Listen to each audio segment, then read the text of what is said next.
This is probably my favorite build I've ever made. It's a very fun thematic build that I've had the vision for a very long time, and finally got around to making the build video for. This is the Blink Assassin, or as I'm calling it, the Now You See Me, Now You Don't. The idea of this build is to use the spell Blink to just vanish away from the battlefield and then be able to reposition yourself to get off really powerful sneak attacks. This one is a ton of fun. If you want the level breakdown, there are a few ways of building it.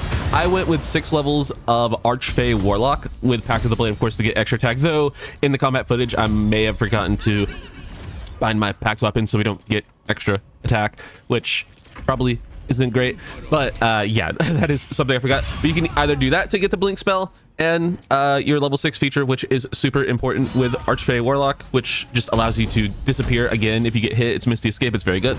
Or you can do 6 levels of Blade Singer Wizard, which is probably the much stronger version of the build because it gives you better spell progression than Warlock, and at level 6 of Wizard, Blade Singer Wizard rather, you still get your extra attack.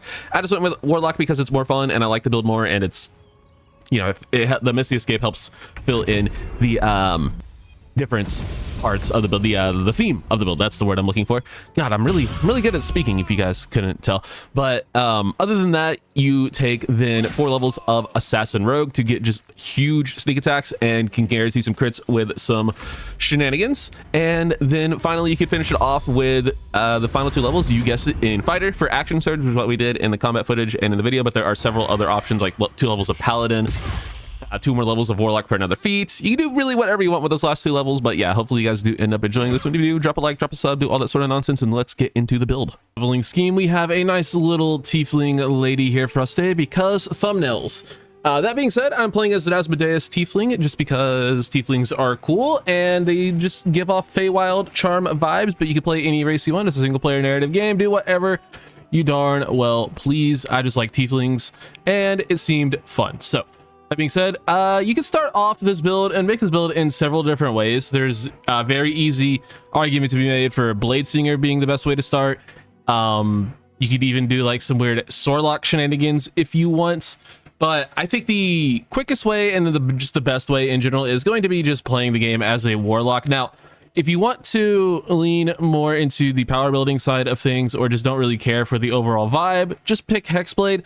But we're going to go with Archfey because of A, the level 6 feature, and B, it still gives us the spell that we want to build around. Obviously, it still gives us Blink, and then Fey Presence at level 1 is just a nice thing to have. Charm or frighten nearby foes with the Feywild's beguiling and disturbing magics. Yeah, that is just exactly the kind of weird we're looking for with this build. So yeah, we'll go ahead and grab that. As for your cantrips, you are a Warlock that's going to be making weapon attacks. Do we really need to explain this one? Pick whatever you want though, but yeah, Eldritch Blast and Booming Blade are going to be your 2 best options by far. As for your level 1 spells, you can pick whatever you want here as well, but Fairy Fire does kind of lean into this Fey sort of thing that we're going for, and having advantage will be super important for this build, especially with some of your weapons going on. So if you want to pick Fairy Fire here, then that is, I think, a pretty good choice. But Hellish Rebuke is going to be good. Armor of Agathis is great, obviously, and then Hex is also incredible. So just pick your favorites here. I'm going to go ahead and just grab Hex and Armor of Agathis, but I secretly just want to take Fairy Fire. Also, playing a Drow to get access to Fairy Fire could be a way to go here as well.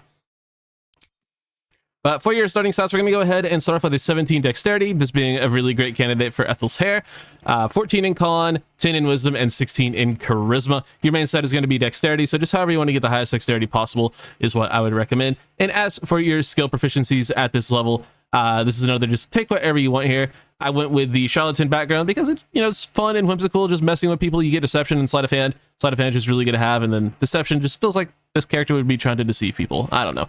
Then we went with Intimidation, and then you can choose from Religion, Nature, Investigation, History, or Arcana. I'd say Investigation probably comes up the most, or Arcana. Especially, there's a lot of Arcana checks early on, but pick whatever you want there. It doesn't really matter. And let's go ahead and get into level 2. At Warlock 2, we gain new spells and our Eldritch Invocations. So let's go ahead and pick our spell. I'm just going to grab Fairy Fire because I want it. And then for your Eldritch Invocations, we're going to want to grab Devil's Sight, which will allow you to see normally in darkness, both magical and non-magical, to a distance of 80 feet. It's just incredibly good. And then Repelling Blast is okay. Agonizing Blast, add your Charisma modifier to your Eldritch Blast. We're not going to be focusing on Eldritch Blast, but there's nothing else here you want. It is just the best thing to grab because you'll be using Eldritch Blast occasionally, probably a lot more early on than will later, but one with shadows can be good, which will allow you to be able to go invisible, which could be good for this build. So if you want to pick that, you certainly can. Wouldn't be wrong to do that, but you have to be standing still. It's kind of like a invisibility with extra steps, but if you want to do it, go ahead. It's just up to you, but Agonizing Blast is just the strongest option here, so we'll go ahead and take that. At Warlock 3, we gain our Pact Boon and more spells. As for your spell at this level, you gain access to level 2s. I'm going to recommend probably just grabbing Misty Step. It's probably just the best. It fits the vibe. This could also be a very, very, very good Shadow Blade character, but we're not going to be getting enough high-level spells to make proper use of Shadow Blade. So for that reason, if you want to go Blade Singer and use Shadow Blade, you'll probably get more effect out of it that way. But since we went with the Archfey, we're going to go ahead and grab Misty Step. And then for your Pact Boon, unfortunately, you are going to have to go Pact of the Blade to get extra attack, but, if you don't really want to, you don't have to, but extra attack is, what we're here for, so we're going to go ahead and grab that. As an Asmodeus Tiefling, we get Hellish Rebuke at this level, which is just a once per day cast of it, but it, you shouldn't have to use it too much more than that, hopefully. So, fun little use of that. You don't have to take the spell slot for it. At level 4, we get more cantrips, more spells, more goodies. I'm going to go ahead and recommend Minor Illusion because it can be great for manipulating the battlefield and getting people in positions for you to do shenanigans. As for your spell at this level, pick your favorite. Invisibility can be great if it's the vibe. Hold Person can also be great for fitting the vibe. Mirror Image is good. If you want to go ahead and pick up Shadow Blade, you can. If you want to go back for something like Hellish Rebuke, you certainly can as well. Armor of Zafadar for a little bit of AoE. Cloud of Daggers for a little bit of an AoE. Probably the strongest option if you're playing through the game as this character is going to be Cloud of Daggers, just for guaranteed good damage, but I'm going to go ahead and just take Hold Person because it will be the most useful in the late game.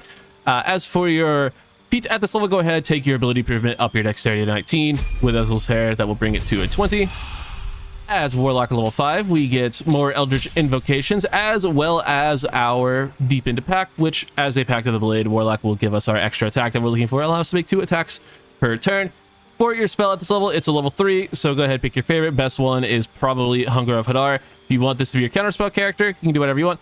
But, that being said, the spell that we are actually taking Warlock levels 4 is Blink. So this is one of my favorite spells in tabletop. It's just a fun spell that just is annoying and fun and whimsical. You can kind of take this as a Nightwalker or Nightcrawler, the X-Men. I'm sorry, I'm not super familiar with that. Or Ghost from the Ant-Man movies. Sorry if I'm not, that might be the wrong name. I'm pretty sure her name is Ghost, but you can kind of take this in that direction if you want to. But as a character who can't just keep themselves on the plane, you're getting called back to the Feywild. I don't know, it's kind of fun theming, but yeah, we're here for Blink. At the end of your turn, roll a d20. On 11 or higher, you vanish into the ethereal plane. While there, you can't be harmed or seen in this world. When you vanish, your presence here is a representation of the location you'll come back in. You can choose to teleport up to 20 feet, which can be really fun. So you'll just blink out of existence at the end of your turn, and then at the start of your next turn, you'll be able to teleport anywhere, which you can really use to get advantage and get sneak attacks off. It's such a fun little mini game to play, and yeah, that's what we're here for. It's just a fun character, and I really like the theming of this character just being pulled back to the Fey realm. They can't hold themselves in. It's not like they're choosing to cast a spell. It's like the spell is getting cast on them. They're just forced to blink back to the Feywild every now and then. I don't know, it's just fun. And then for your Eldritch Invocation at this level, pick your favorite. One with the Shadows is still an option if you want to have an extra way to get invisibility. Repelling Blast can be fun. Mask of Many Faces to get Disguise Self could be pretty cool. Feels pretty fitting for this character. Beguiling Influence, though, could be nice. You get proficiency in Deception and Persuasion. We already have Deception, but getting Persuasion wouldn't be bad. It's probably the strongest option. Yeah, it's probably the strongest option. So we'll just go ahead and grab Beguiling Influence so we can persuade better. And then for your race at this level, we get a free Cast of Darkness, which will help with our Devil Sight shenanigans. I recommend having someone in your party who can also cast Darkness. It'll help you get a lot more sneak attacks off. And then finally at Warlock level 6, we get our feature that we came all the way here for, that being Misty Escape. We use this in our Silas Briarwood build, and it's such a fun ability as well. It really also just ties into that being called back to the Feywild thing every so often. You're just kind of forced to. Upon taking damage, you become invisible, and on your next turn, you can cast Misty Step. So this will break your invisibility, and this isn't a Misty Step that costs anything. It's just a free Misty Step. You can go anywhere on the battlefield again. It's fun. You have multiple ways of doing it, so if you don't either have concentration on your blink or it doesn't work and you don't blink out of existence because it's a chance, which there's no way to like manipulate whether or not you can't like have advantage or have any bonuses to that roll, unfortunately, although that would be sick. But yeah, it's just another way to play into the theming of the build and just teleport around the battlefield, which is really fun. And then for your spell at this level, go ahead and pick your favorites. Grant Flight could be fun for this character. Just more mobility, more shenanigans. Counterspell, probably a pretty powerful option. Hunger of Hadar, probably a pretty powerful option. Getting Darkness just to be able to cast for yourself is probably the strongest option, so we'll go ahead and pick that up. Most of the time, we're just going to be concentrating on Blink because that's what the build is, obviously. At level 7, we're going to go ahead and step away from our Warlock levels because we have everything we want from them, and we're going to go ahead and start dipping into Rogue, which will give us a lot of shenanigans. But at level 1, of course, we do get... do we not get Sneak Attack at level 1? Could have sworn we would get Sneak Attack at level 1. But we get to pick some Expertise and Proficiencies. We can get Stealth, we can get Sleight of Hand. Getting both of those up to plus 10 is probably pretty good. Go ahead and definitely take Proficiency in Stealth, and then I would probably recommend grabbing a Conversation skill for your other Expertise, but if you just want Stealth, you can certainly take that. We'll go ahead and go with Deception because this does seem like a very deceiving character. At Rogue 2, we get our Dash, Hide, and Disengage as bonus actions, all very good. You do get Sneak Attack at level 1, it's just extra damage when you are sneaking up on somebody or you have an ally close. It's fun. It's great. You all know Sneak Attack.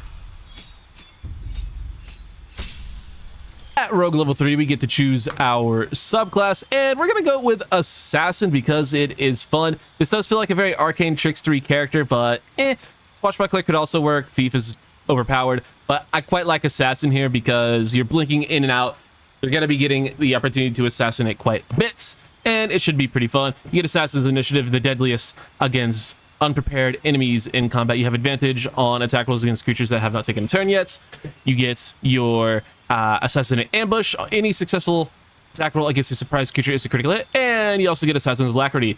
Quick as an alley cat, you can dash, or in a rain. What? You can dash? Jesus. But yeah, you can immediately restore your action and bonus action at the start of combat. It's a very fun ability. You get it's a very fun subclass. You get a lot of extra damage on your sneak attack eventually, although we won't really be getting enough levels for that. But you know, it's just what we're taking. It's what we're taking. My brain just completely shut off. I apologize. Assassin's really good though. At Rogue 4, we can go ahead and take a feat here if you want, and I would highly recommend doing so.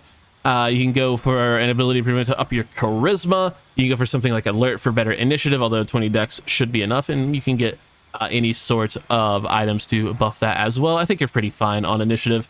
You can take something like Dual Wielder to just do it for no reason. You do something like Warcaster, Tough will be good. There's a lot. Sentinel could be good. Savage Attacker is probably the way to go, just so you can get the highest possible damage. So we'll go ahead and grab Savage Attacker. I don't really love this feat as much as other people do, but yeah, it's quite good.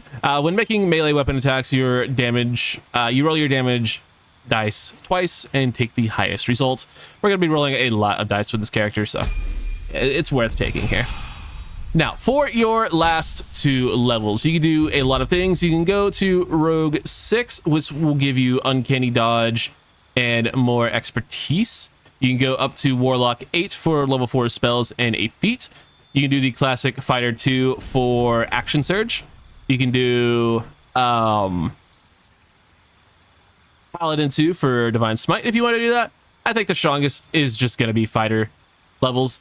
And obviously, the best way to build this character would be taking your fighter's level first so you get proficiency in Constitution saving throws, but I'm not remaking the build for that, so yeah, just do whatever you want with these final 2 levels. The world is your oyster. The strongest option is just getting Action Surge, though, so we'll go ahead and just be boring and overpowered, because you don't really need anything out of your last 2 levels, and Action Surge is one of the most broken abilities in the game, so we'll just take that.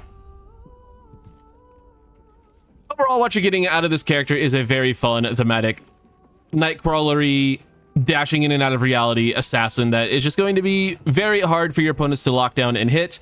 You're going to be able to get wherever you need to, whenever you want to on the battlefield, and you just hit really dang hard as a high-level rogue, warlock, shenanigan, fun build character. But we can make it better with items, so let's go ahead and talk about those. All right, starting things off, yeah, we'll go ahead and take our hair from Miss Ethel, get our dexterity up to 20. But for your helmet, I went with the Gibbous of the Worshipful Servant. You can get this from Hellsick whether or not you're playing the Dark Urge. If you are the Dark Urge, she'll just give it to you. But if you're playing just as a tab, you can just buy it from her. So what it does, though, is at the start of combat, the wearer gains momentum equal to the Charisma modifier, which for us will be a +3, so just 3 turns of momentum. And you get advantage on concentration checks, which is very, very good. So we want that, and it's just fun, just different. The usual suspects will be great for the early game, though. Haste Helm, Shadow Invincible Ranson for more invisibility, Diadem of Arcane Synergy. You don't be really inflicting too many conditions, but you can certainly lean more into that if you want. And you're a weapon attacking warlock. If you want to do Arcane Acuity, you can certainly do that as well. Fistbreaker Helm will always be good, so pick your favorite here. As for your cloak, I went with the Cloak of Displacement at the beginning of your the wearer's turn. The cloak activates, granting enemies disadvantage on attack rolls that target the wearer. The effect lasts until the wearer takes damage. It's just blur without having to concentrate on it. It's very good. And then if you want to go with the Shade Slayer Cloak, you can certainly do that as well.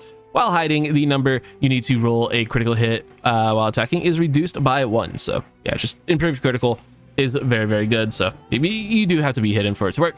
As for the armor, you have light armor proficiency only. So yeah, you don't really get a whole lot of great options. Actually, we do have proficiency in medium armor. Do rogues get that? Well, that changes everything. Let me go ahead and grab some other armors. So it shows how much I know things about this video game. Yeah, I'm real dumb. But yeah, for your armor, we're going to go ahead and grab the Yuan-Ti Scoundrel because it looks the best. You add your full dex modifier to your armor class. Additionally, this armor does not impose disadvantage on stealth checks, and you gain +1 to initiative, which is always nice. But any other medium or light armor will certainly work. I like the uncapped dex one. The armor of agility is just simply an upgrade of this, but the Yuan-Ti Scoundrel is, in my opinion, the best looking armor in the game. But what we had initially was the elegant studded leather, because it is just simply the best light armor in the game. You get a +2 bonus to initiative and advantage on stealth checks, and you get shield. And then for the early game, Spider Silk armor will do great at getting you through it. Obviously, you can also use the adamantine armor or whatever you want. If you want to go down this route, you can certainly use the ballast armor if you want to give people vulnerability to piercing damage. It will be incredible. It's incredibly good on rogues, so if you want to take that, you certainly can, and it would be a very powerful option. All right, moving on to your gloves. This is a little bit of an obvious one, but you are playing a character that is a rogue and is making a lot of weapon attacks, rolling a lot of dice. So you're just going to want something that just adds a straight damage rider on your attack. So we just went with the Helldust Gloves. You get +1 bonus to spell attack rolls and spell save DC, and your weapon attacks will an additional 1d6 fire damage. That's just a lot of extra damage on every single attack you're making, which for us is going to be at least 3 a turn with our main hand attack, our extra attack, and our offhand attack. That's, 3 attacks per turn. That's upwards of 18 fire damage per turn. It's just you want extra damage die, so yeah, we'll go ahead and grab that. Other options, though, Gloves of Power will be great early game. Gloves of Thievery for advantage on Sleight of Hand can get you through the early game as well. Just something you might want to keep on hand. Gloves of Battle Mage's Power. We have Booming Blade. Makes sense. Flawed Helldust Gloves will be great. And then Quick Spell Gloves could be good as well, but the Helldust Gloves are just simply the best. So yeah, and you can get these at any time during the Act 3. As soon as you get to the city, you can go and fight the character that gives you these and leave the House of Hope without triggering the Raphael fight. So if you want to play through most of Act 3 with these, you certainly can. So yeah. And as for your boots, you guessed it, the Helldust boots. This is a character that is blinking around a lot. Here's a pair of boots that gives you a fire blink or fire misty stuff. It's really strong, and you also get the added caveat of not being able to be forcibly moved by a foe's spells or actions, and you ignore the effects of difficult terrain. And when you fail a saving throw, you may use your reaction to succeed instead. Just an incredibly powerful pair of boots. You can also get these as soon as you get to Worm's Rock. As soon as you get done talking to Gortash during his inauguration, you can just go invisible, walk upstairs, and take them. So make sure you have a lot of invisibility potions, or you yourself have multiple casts or scrolls of it, whatever. You just make sure you have a lot of ways to cast invisibility. You can just go up there and grab it at any point, and play through the entirety of the city stuff with them. So yeah, very, very good pair of boots. But you know, the Disintegrating Nightwalker switch, the Disintegrating Nightwalker could be a great name for this build, but I think I'm going to go with the Now You See Me, Now You Don't. I think that's more fun. But yeah, the Disintegrating Nightwalker, also a very, very fitting name for this build. But yeah, Misty Step, can't be enwebbed, entangled, or ensnared, and can't slip on ice. Also very strong. And then, you know, you're a rogue. Boots of speed, quick heals, very strong. All right, moving on to our accessories. This is maybe the perfect character for the combination of the Surgeon Subjugation Amulets and the Killer Sweetheart. You can make a critical hit anytime you kill a creature, and then you can use that critical hit to paralyze a creature for 2 turns. Just an incredibly strong combination. And, you know, Feywild is very, very scary. It's a very scary place as well as a very whimsical place. So you can, you know, play into this being more of a fear element. Like, what are they seeing when you blink in? Are they seeing, you know, this cute pink tiefling girl? Are they seeing some sort of Fey horror? You know, it's either or. As for your other ring, I just went ahead and went with the Ring of Blink just so we can get an extra cast of it. We are a Warlock, so we have limited spell slots, which is why the Bladesinger build is probably the better way to go for this. But I made a Bladesinger build that was going to be very, very, very similar to this. To be fair, I've also made a Warlock, archery Warlock build that is kind of similar, but not at all similar, because that was a Great Weapon Master Warlock. This is a Rogue Warlock. But if you are playing as a wizard, you probably don't need to worry about the Ring of Blink. But if you're doing the Warlock version to get Misty Escape, which is more fitting for the theme, then yeah, I would grab the Ring of Blink just for the extra cast. Other options though, you can go with Crusher's Ring for movement early on. Ring of Protection is quite good. The Shifting Corpus Ring is going to be a very fun, very thematic item for a lot of the game. You get Blur, you get Invisibility, you just get a couple of very, very useful thematic spells there. And then the Strange Conduit Ring, you're going to be concentrating on Hex quite a bit, so if you want that, you have it.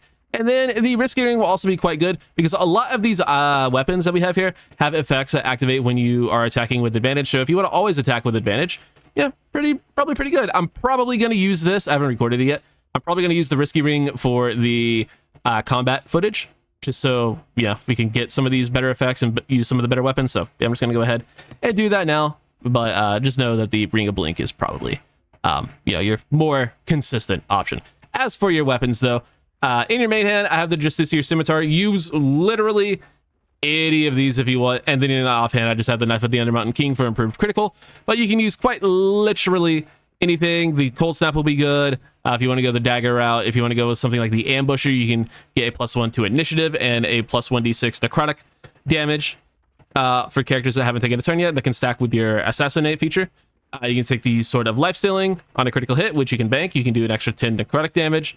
You can have like the Slicing Short Sword. When the Willer attacks with advantage, they also inflict bleeding. And the Render of Mind and Body, when the Willer attacks with advantage, you deal an additional 1d8 psychic damage. That is very strong, especially with Savage Attacker. And then we have the Bloodthirst, obviously, and the Crimson Mischief, which rolls so many die. It's probably the strongest option. So yeah, you probably just want to go ahead and grab this and use the Risky Ring just to get the most raw damage possible. So we'll probably just end up using that for the combat footage. But I think the more consistent option, especially through most of the game, will be something like the Render of Mind and Body, which I think you can get at any point during Act 2, if I'm not mistaken. I think it's pretty easy to find. I don't actually recall where this is. I know it's in Act 2 though. But the Slicing Short Sword, Sword of Lifestealing, also in Act 2. Ambusher, also in Act 2. Cold Snap is Rivington, but yeah, it's whatever. Use anything here. As for your bow, I went with the Deadshot for, you guessed it, improved critical. But, this is also a character that wouldn't mind to have the ability to cast Taste on itself. So pick your favorite bow, use whatever you like. And yeah, that's the build. Let me know what you think of it in the description, or no, in the comments down below. You guys can't write in my description. Imagine you could. That'd be crazy. But that being said, I'm going to get on out of here. I really, really love this build. It's very fun. Hopefully you guys enjoyed it too, and I will catch you guys in the next one. Thanks for watching, y'all. Take it easy.